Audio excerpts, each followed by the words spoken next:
മാടുന്നത് വല്ലാത്ത അവസ്ഥ തന്നെ.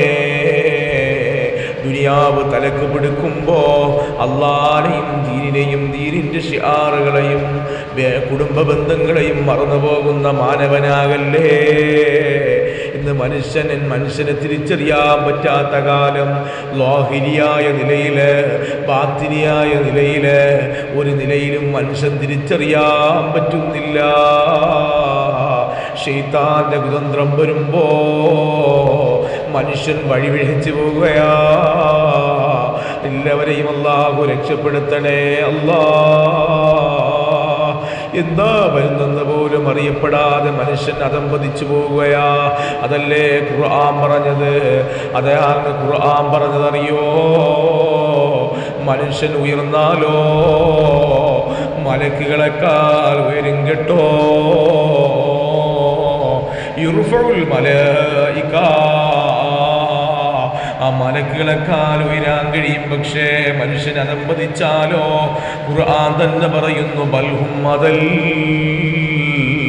അത് മൃഗത്തെക്കാൾ അധംപതിച്ചു പോകുമെന്നല്ലേ. മൃഗത്തെ പോലും നാണിപ്പിക്കുന്ന രീതിയിൽ മനുഷ്യൻ അധംപതിച്ചു പോകുമെന്ന് വിശുദ്ധ ഖുർആൻ പറയുന്ന വല്ലസ്ർ, കാലത്തെ തന്നെയാ സത്യം.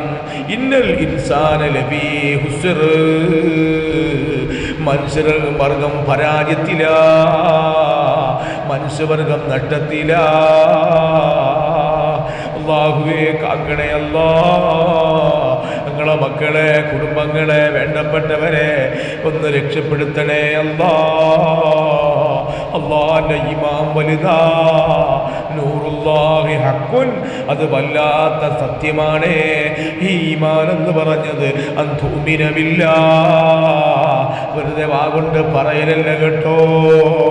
റസൂലുള്ളാഹി പറഞ്ഞതാണ് മുഅ്മിൻ വിശ്വാസിയുടെ ഈമാൻ അവസാനം മദീനയിലേക്ക് മടങ്ങുമെന്ന. പാമ്പതിൻ്റെ മാടത്തിലേക്ക് മടങ്ങുന്നത് പോലെ സർവ ഈമാനും മദീനയിലേക്ക് മടക്കപ്പെടുമെന്നല്ലേ മുത്ത് മുഹമ്മദ് മുസ്തഫ.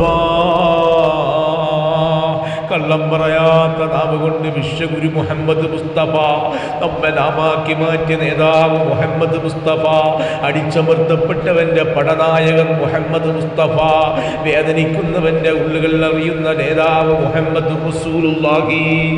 അതുകൊണ്ട് നമ്മൾ മടങ്ങേണ്ടത് അഹ്ലു സുന്നത്തി വൽ ജമാഅത്തിലാകണം.